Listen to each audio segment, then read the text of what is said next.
آل Pakistan special effective employee committee کے چیئرمین جناب محترم حاجی قادر خان مندوخیل صاحب کے ساتھ موجود ہیں، اور ہم اپنے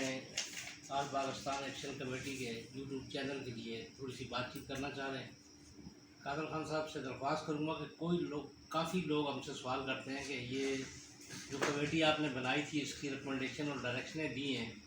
اس کا قانونی اور آئینی کیا جواب ہے اور یہ کہاں تک کام آ سکتی ہے؟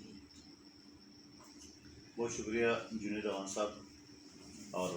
جو سننے والے ہیں ان کو میں کہنا چاہ رہا ہوں کہ یہ کمیٹی کوئی میری چاچا نے نہیں بنائی۔ یہ کمیٹی جس اسمبلی نے شہباز شریف کو وزیر اعظم بنایا، اسی اسمبلی نے مجھے اسپیشل کمیٹی کے اختیارات دیے۔ شہباز شریف صاحب کے پاس اختیارات ایز وزیر اعظم نہیں تھے ڈائریکشن کے، میرے کمیٹی کے پاس ڈائریکشن کے اختیارات تھے۔ اور آئین کے آرٹیکل 69 جو کہ کوئی بھی اردو، انگریزی، سندھی، پنجابی میں سن سکتے ہیں، پڑھ سکتے ہیں، اس میں یہ کہا گیا ہے کہ کوئی عدالت اسمبلی کے یا اس کی کسی کمیٹی کے پروسیڈنگز میں کوئی مداخلت کر نہیں سکتا ہے۔ تو پہلی بات تو یہ اسمبلی کی پروسیڈنگز ایسی ہے کہ اس کو سمجھ لو پتھر پہ لکیر، اس کو کوئی ڈینائی کر نہیں سکتا ہے۔ اور اس کے اوپر 2 مرتبہ آپ سب ساتھیوں کی مدد سے، جو آپ لوگ اسپیکر صاحب کے پاس یا ڈپٹی اسپیکر کے پاس یا میں نے بات کی ہے، تو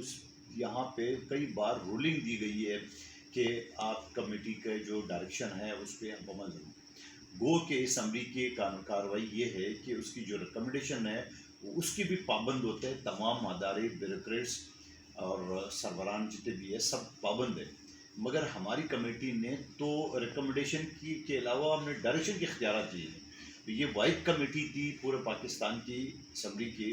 جس کے پاس ڈائریکشن کے اختیارات تھے، شوکاز کے تھے، سمن کے تھے، جہاں جہاں ہم سے ہو سکا جس ڈپارٹمنٹ میں یہ سب چیز ہم نے کی ہے۔ لیکن اگر 2-3 ڈپارٹمنٹ کا کام نہیں ہوا ہے، مثال کے طور پہ فائنانس ڈپارٹمنٹ کا جس کے وزیر خزانہ کے پاس تھا، اس کا تعلق نہیں لے سکا۔ اگر کام نہیں ہوا ہے تو ریلوے کا تھا جس کا وزیر تھا سعد رفیق صاحب نے لکھ سکا۔ اگر کام نہیں ہوا PIA سیولیشن کا، اس کا تعلق تھا سعد رفیق صاحب سے، مسلم لیگ نون سے تعلق تھا۔ اگر 1237 ملازمین کا کام نہیں ہوا ہمارے ڈائریکشن کے باوجود، وہ اس کا تعلق تھا خواجہ آصف صاحب کے ساتھ۔ اگر کوئی کام نہیں ہوا، عمل نہیں ہوا ہے، وفاقی وزارت تعلیم جس کا وزیر تھا رانا تنویر صاحب۔ تو ان سب چیزوں کے باوجود ہم نے کام کیا، اور پھر ان سب سے بڑھ کر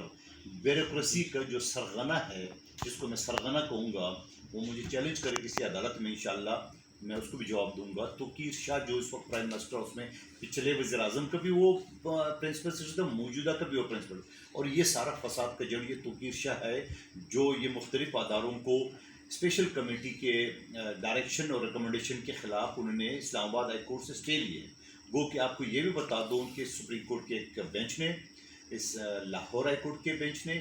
پشاور ہائی کورٹ کے بینچ میں، اور بلوچستان ہائی کورٹ کوئٹہ کے بینچ نے باقاعدہ بہت سارے کیسز اس کمیٹی کو بھیجا ہے کہ اسمبلی کی ایک آئینی کمیٹی ہے، لیٹ دا کمیٹی ڈیسائڈ، یہ الفاظ۔ تو یہ ساری چیزیں بھی موجود ہے ریکارڈ پہ۔ بدقسمتی سے اسلام آباد ہائی کورٹ نے اسٹے لیے، مگر اسٹے سے آگے وہ بھی نہیں بڑھے۔ اب چونکہ کمیٹی ختم ہو چکی ہے، لیکن اس کی جو ڈائریکشن ہے وہ تحیات جب تک پاکستان موجود ہے، یہ اسمبلی موجود ہے، وہ یوں سمجھ لو ریکارڈ کا حصہ ہے، اس پر عمل ہونا ہے۔ کوئی مسئلہ نہیں ہے، کوئی مسئلہ نہیں۔ اگر کل کا نہیں ہو سکا ان 4 وزیروں کی وجہ سے، یا آج نگران حکومت کی وجہ سے نہیں ہوا،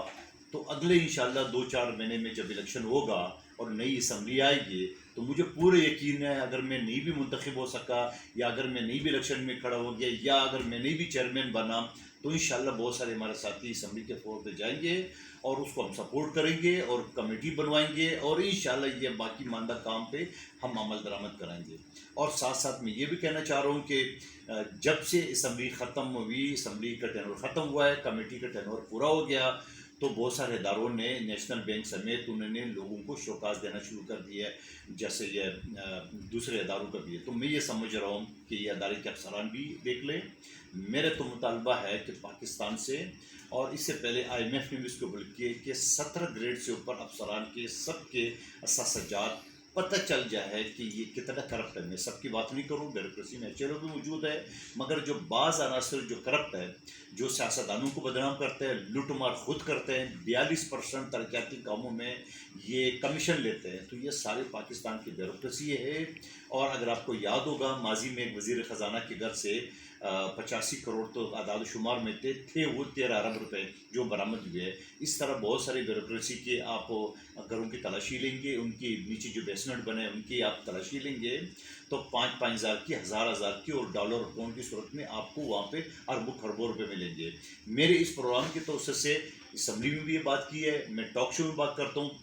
میری پاکستان کی حکومت سے یا پاکستان کی جو کرتے درتے ہیں ان سے میری درخواست ہے کہ آپ 24 گھنٹے کا ٹائم دیں کہ 24 گھنٹے میں جس آدمی نے پیسے بینک میں جمع کر دیے تو وہ وائٹ ہے, نہیں تو 24 گھنٹے کے بعد یہ نوٹ آپ بدل دیں. جب یہ نوٹ آپ بدل دیں گے اور آپ کرنسی پہ پابندی لگائیں گے تو مجھے پورا یقین ہے کہ پاکستان میں جو کرپشن کا ایک بازار گرم ہے وہ ختم ہو جائے گا. ان ساری باتوں کے ساتھ انشاءاللہ میں افیکٹڈ امپلائیز کے تمام پاکستان بھر کے اداروں کو سب کو یہ کہنا چاہ رہا ہوں کہ انشاءاللہ مندوخیل کمیٹی اور مندوخیل دوبارہ آئے گا انشاءاللہ, اور اسی میدان میں چلیں گے. اور اگر میں نہیں بھی آ سکا تو میرا آپ سے وعدہ ہے کہ میں اگلے اسمبلی کے سامنے, جیسا پہلے آپ دھرنے پہ بیٹھے ہوئے تھے آج بھی بیٹھے ہوگا, الحمدللہ پیپلز پارٹی کے میرے چیئرمین بلاول بھٹو زرداری صاحب نے مجھے کہا کہ آپ کے سارے احکامات پہ ہم نے عمل کر دیا ہے. شریر رحمان صاحبہ, قمر زمان کائرہ صاحب اور جتنے بھی ہمارے وزیر تھے, چاہے وفاقی وزیر تھے, ان سب نے کمیٹی کے جو ڈائریکشن کے ریکمنڈیشنز پر عمل کیے. اگر عمل نہیں کیے تو ان چند وزیروں نے نہیں کیے تو وہ بھی آپ کے سامنے. اور میں عوام سے یہ بھی کہنا چاہ رہا ہوں کہ آپ اگلے الیکشن میں اپنے ووٹ کے ذریعے بدلہ لیں ان لوگوں سے جو آپ کے خلاف